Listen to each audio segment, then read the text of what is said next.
just like I always did. Let's go. Okay, I'm here with Brandon Darby of Breitbart.com. Brandon, you here for the immigration event? Looking forward to it? I am looking forward to it, yeah. For sure, actually. I like having more information, you know, than I think because of my platform and because of the amount of work that I do on the border, it's important that I spend a little more energy focusing on immigration, which I really don't do as much. I focus on the cartels and the criminal groups and the transnational criminal groups, but I don't focus as much on immigration as I should. Well, that's part of with the smuggling and the profitability of smuggling humans and basically it's human trafficking when it comes down to it, what they're doing. It's the same story. It's human smuggling and trafficking, and a lot of people don't realize this, but out of we call them cartels on the U.S.-Mexico border, two of the major ones who control a significant portion of the Texas border, they actually make more money on average from illegal immigration than they make from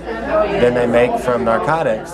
So our system, the system we have, and encouraging illegal immigration is actually fueling a lot of depravity in Mexico. It's actually funny you mentioned that in terms of the money, because I know Glenn Reynolds on Instapundit has talked about how one of the reasons why you see the gangs so strong in Chicago is because the gangs finance the politicians and support them, so they're less likely to crack down on them.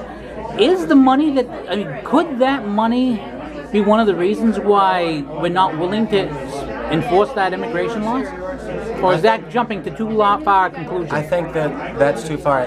So people would have to understand that the way it works is that the FBI and law enforcement agencies desperately try to challenge the gangs and the transnational criminal groups we call cartels, but they get pressure from the State Department to balance diplomatic concerns with their law enforcement priorities. So I think that has a little more to do with it. People have to understand that many of the politicians in Mexico are actually funded by cartels. And that's a verifiable fact. The last two governors of Tamaulipas are fugitives for being surrogates of the Gulf Cartel. The last governor of Coahuila is in trouble for being a surrogate of the Los Zetas. So it's a tricky situation when the U.S. State Department doesn't want to offend Mexican leaders, and those Mexican leaders are funded by the cartels. How big is immigration going to be in this election, particularly since Donald Trump has put this issue front and center? I think it's going to be a huge. I think it already is a huge issue. I think that it's a problem. You know, like even me, like my heart tends to bleed for people. Like I look at the poor people who come here, and I feel horrible for them.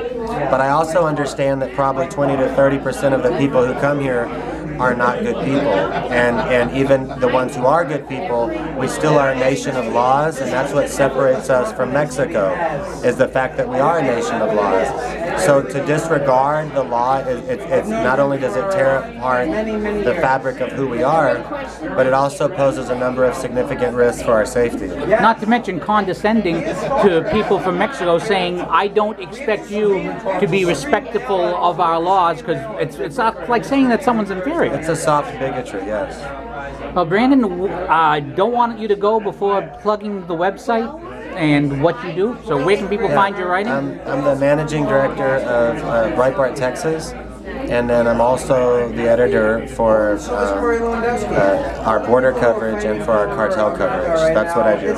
Well, that's great coverage, and I'm great to see you again and have time to interview you. Thank you. Hey, Brandon Darby, thank you so much. Appreciate it.